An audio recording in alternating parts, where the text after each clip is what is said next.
At the dollar store, I picked up 2 cutting boards and some mini wood crates. Back at home, I grabbed a scrap piece of wood to use as a base and did a quick dry fit of my idea with all the parts. On hand, I already had a ring of wood beads that I had previously purchased from the dollar store. To test my theory, I unhooked the connection, removed a few beads, and tried the idea out. I randomly picked a spot to drill holes for the wire ring to pass through. Next up, I spray painted the cutting boards and my base piece of scrap wood with white spray paint. Once everything was dry, I used some wood glue to glue the mini crates to my scrap wood base. Just set something heavy atop until the glue dries. The cutting boards were looking a bit too solid for me, so to add some visual interest, I decided to grab my hole saw set. I know I should have done this before painting. Choosing the largest hole cutting size and grabbing my corded drill, I drilled out big giant holes. After a quick little cleanup of frayed edges with a sanding block around the holes, I then did a touch-up of spray paint. Assembly was super simple. I used the wood glue again on the joints, lined everything up, and using a couple of clamps to hold it all steady while it dried. Give it all plenty of time to set so you don't end up with a wobbly caddy. Now for the handle. This is my favorite part. To attach it, remove most of the beads and feed the end through one of the small holes.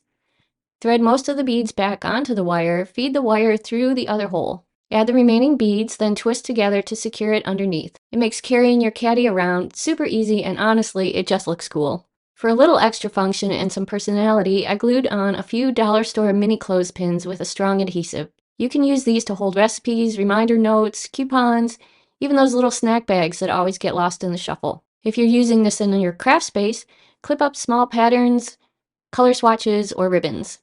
The best part about this project is how customizable it is. Paint or stain the boards any color you like, add more boxes or swap in baskets for a different vibe, and there you go, a quick budget-friendly caddy from just a handful of dollar store finds.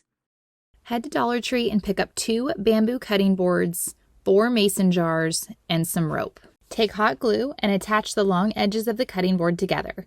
Then take hot glue and attach the mason jars to the boards, evenly spaced on both sides of the boards. Take a Lazy Susan from Amazon and glue the bottom of the jars and the bottom edge of the boards to the center of the Lazy Susan. Once secure, begin wrapping rope around the jars and the boards in a circular fashion.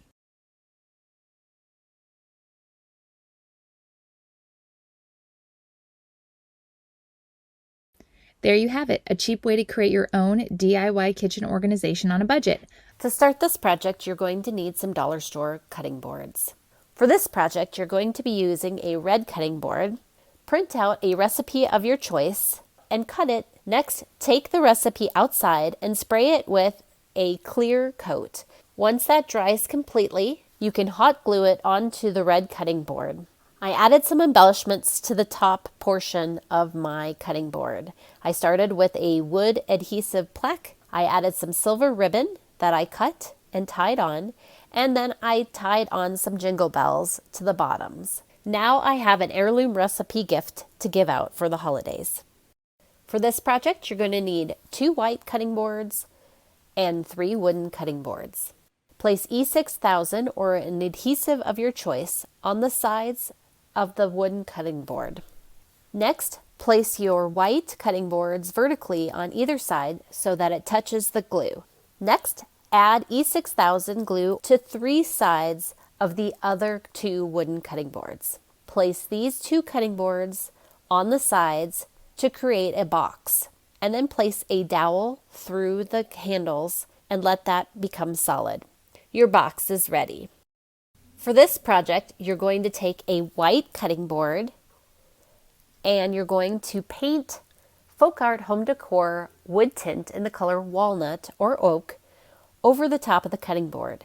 Next, add some E6000 and place a magnetic clip onto the cutting board. Once that dries, add some embellishments by taking some greenery and a bow and hot gluing it and placing that onto the clip as well. Next, add a photo of your choice, and you've made a wonderful gift to give out for any time or any season. I started with these wooden smurling trays from IKEA. They come in a set of 2 for under $15. Take 1 tray, make sure it is soft. If not, sand it down, and this will be your base or leg.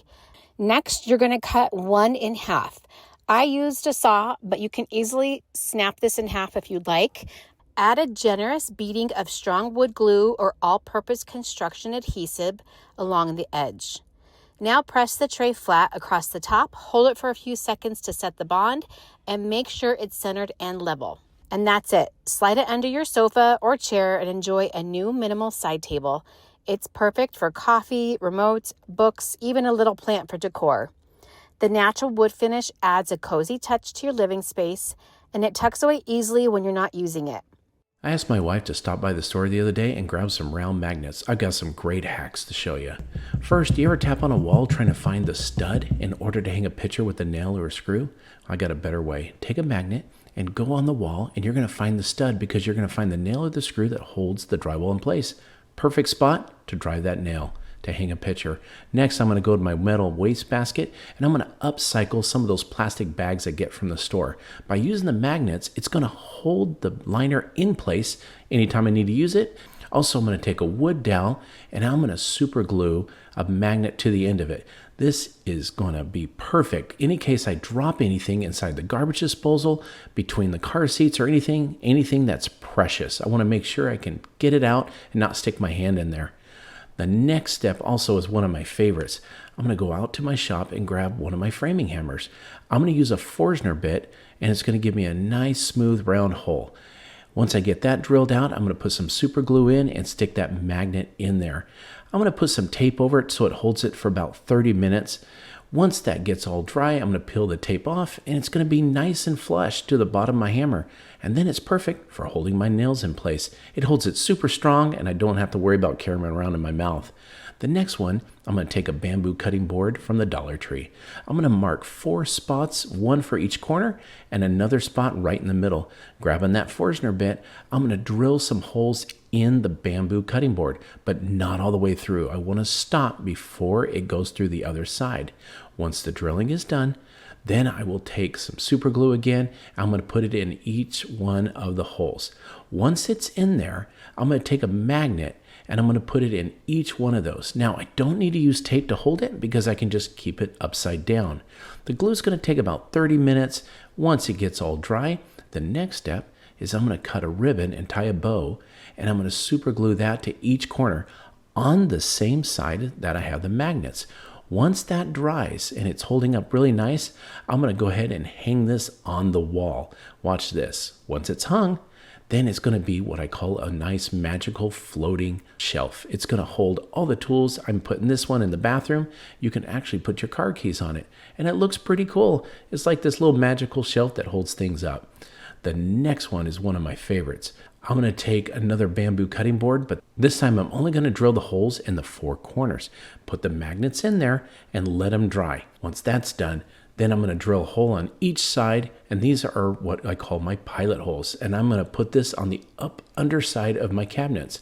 Then I'm going to take some shakers that I put some salt and spices in, glue a magnet to the lid. Watch this. They're just going to hang upside down underneath there. When I need it though, boom, pop it right off and it's ready to go and be used and pop right back up. You'll want to head to the Dollar Tree for some bamboo cutting boards when you see all the wonderful things you can make with them. I'm scanning a keepsake recipe that means a lot to me. The scan is being printed backwards and enlarged to fit the cutting board surface, then trimmed down with scissors. I'm brushing some of Fusion's transfer gel onto one side of the cutting board. Mod Podge will also work as well.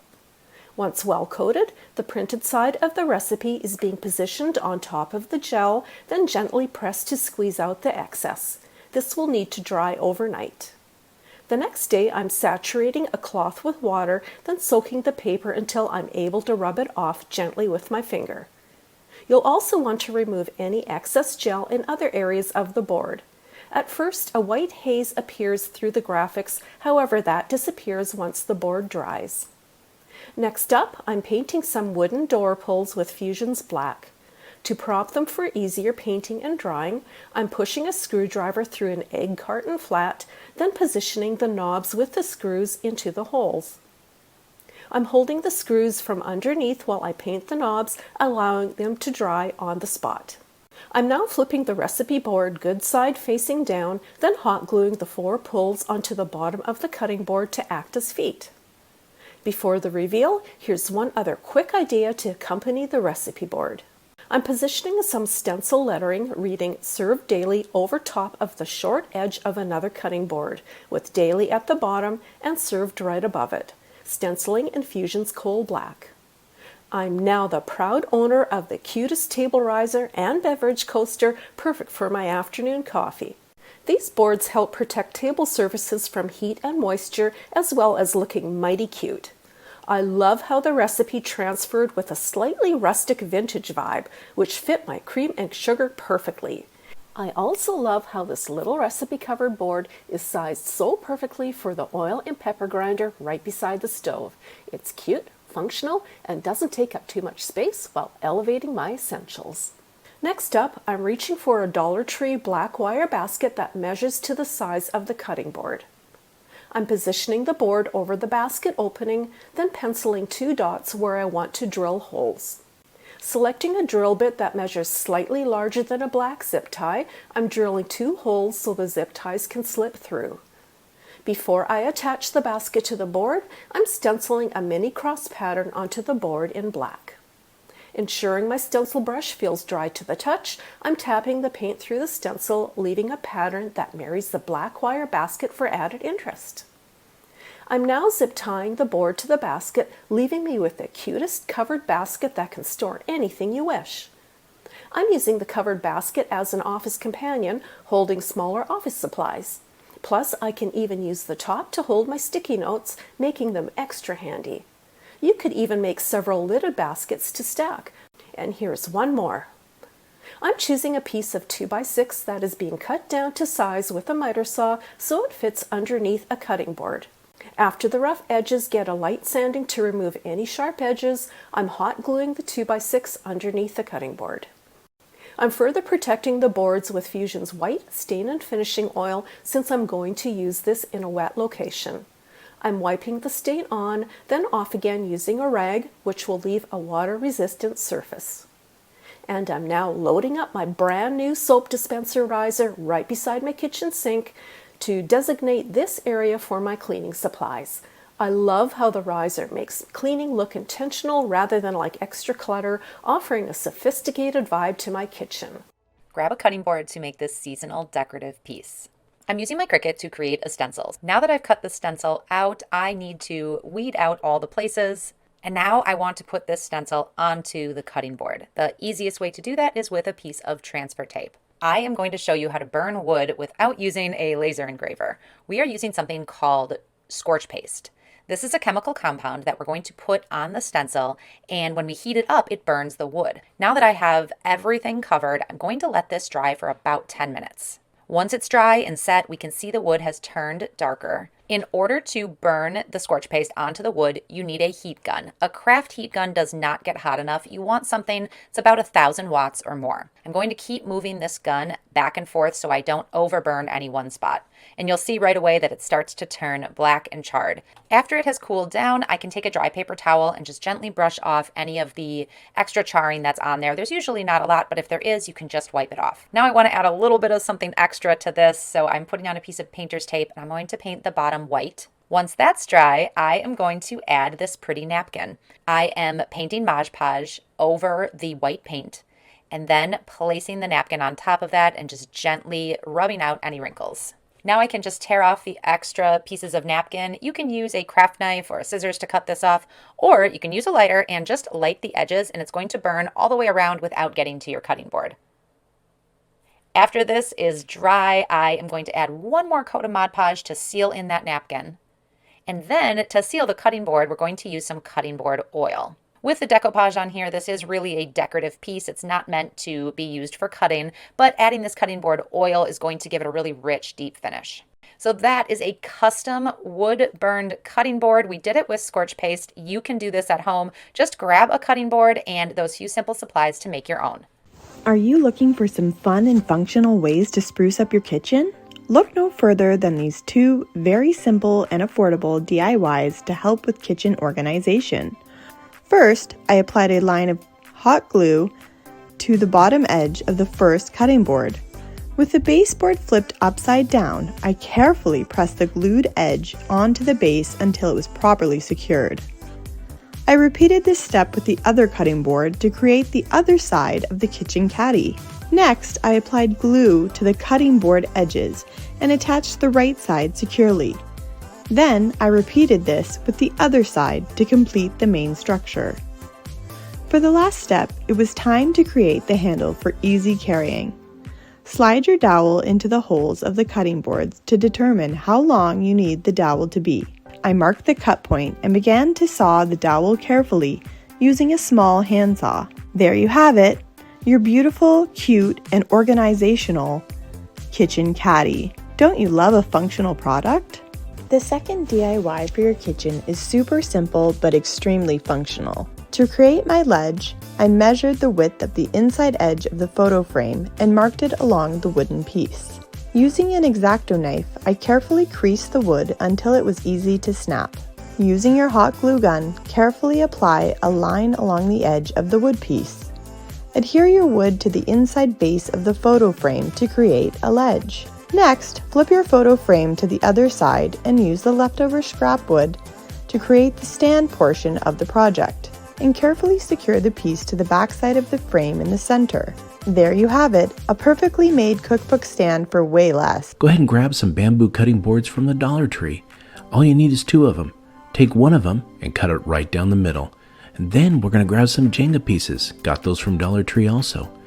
With a little bit of wood glue right on the edge, you can glue 3 of these up and down each of the smaller sides. Just go ahead and glue all of those. Now the glue is going to go ahead and squeeze out the side.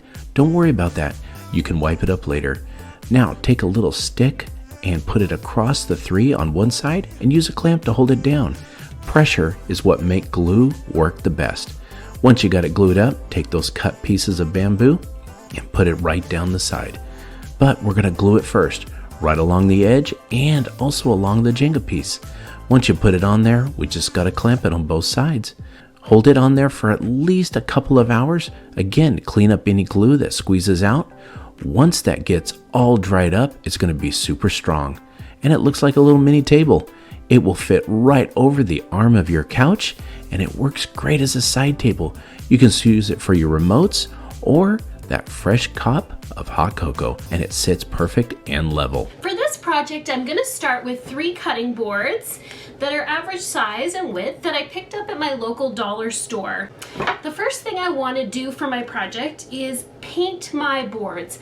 I love the grain on these boards, but they're a little too yellowy for what I want them for, so I'm just going to give them a coat of milk paint. You want to make sure that you do inside the handle if you have a handle, and you want to make sure that you do both sides. I'm not going to worry about it being too opaque because I don't mind if I see some of the wood grain through the paint. I can even take a cloth and wipe a little bit of that back if I want it to be a little bit more of a whitewashed effect. Now that the paint is dry on all 3 of my cutting boards, I'm going to take my sandpaper and I just want to rough up the edge a little bit. I love the look of aged things, so I want to give this just a little bit of that aged feel. To finish off my board before I assemble this, I'm going to use some hemp oil. And hemp oil is food grade safe, but it also makes a wonderful coating for your milk paint or chalk paint. I'm just going to put some on a rag and I'm just going to rub this all over. Even though I won't be eating off of these cutting boards, I do want to protect the paint that I've put on them. And I will just go ahead and rub this on all sides of each of the boards. With all 3 of the boards sanded and oiled, it's ready to assemble my boards together. Now they're going to feel a little oily at first, but that oil will dry up nicely in the next couple of days. So to assemble the boards, I want to work with the back of each of the boards. So I'm going to turn them over here. And I want to make sure that they are all nice and level so that the bottoms are all in the right spot together. And what I'm going to do is take some of these reclaimed hinges that I have. And if you don't have any that you've used before, you can always pick these up at the hardware store. And they're just little piano hinges here. And you want to make sure that this little raised part is on the inside. You don't want to put it in between your boards because it's going to create too much of a gap. And I will measure these out in just a second. So I'm going to make sure, now I have some lines on my board So I can use those as a way to line up my boards here. And I'm just gonna put these about an inch or so from the top of my line there and an inch or so from the bottom of my line here. Once I have my hinges in place, it's time to add some screws to hold them permanently where they are. So I'm just gonna put these in. So I'm gonna start by attaching just the 4 at the bottom and then making sure that I have this exactly level down below before I attach all the rest of the screws. Okay, so I'm just gonna make sure that that is level. And that is perfect. So I'm going to attach the rest of my screws, and you can see that I've split my wood here a little bit, and that's okay. Once you see the outside, you really don't notice that. And also, I don't mind that. I actually love the more beat up and worn things look. Now that my boards are together, I can slip them into place and cover up this cluttered corner of my kitchen counter. They slide into place so easily, they can be moved easily, and now I can conceal all of that stuff in this corner. It was such a fun and easy project to do, and a great way to use some of these dollar store cutting boards. I hope the next time you're there, you'll grab some of these cutting boards and make your own clutter cover to help keep your kitchen organized. And we are going to start by just putting a little bit of painter's tape along the bottom. When working with a resin pour like we're going to do here today, it does drip down the sides, and we want to make sure that none of the resin gets on the back so that this cutting board can sit flat. So tape off the bottom. I'm going to embellish the top right around the handle with these beautiful dried pressed flowers. So using a tweezer, because they are pretty delicate, I'm just going to lay out the flowers and the leaves where I want them. Now, if left this way, the flowers could move when we're pouring the resin. So I'm going to carefully move the flowers down to the bottom of the board and just apply a little bit of Mod Podge to the wood and then place the flowers on. This is going to help stick them in place so they stay where I want them when we're pouring the resin. Now we're going to mix up some resin. This comes in a 2-part compound, and I'm going to pour equal parts of A and B and mix them slowly for about 3 minutes. Now, if you are using a cutting board that you are going to be using with food, you want to make sure that your resin compound is food safe. Otherwise, if you're going to use it just for decorative purposes, you can use any resin that's available on the market. Now, the first thing I want to do is pour a little bit of resin over the flowers. The Mod Podge is now dry and these are stuck in place. But I'm going to pour it over the flowers and then just use a gloved finger to gently push it in place. There's going to be a lot of air bubbles coming out of these flowers because they're layered, and I want to make sure that everything lays really flat. So just really gently go over each flower and leaf and make sure the resin kind of covers each one. After that initial coat, now I can go pour the rest of the resin over everything to give it a nice thick, even coat.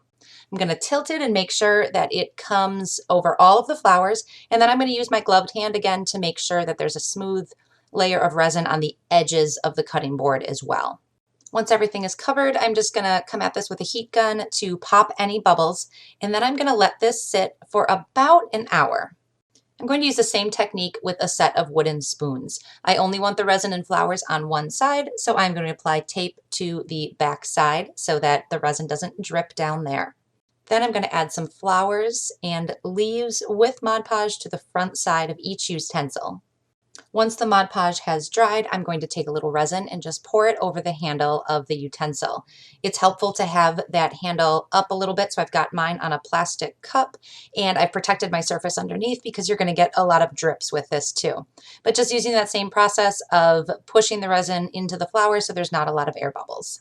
So these have both sat for about an hour, so the resin is not cured all the way, but it's done dripping. So now is a great time to pull the tape off the bottom of the spoons and the cutting board.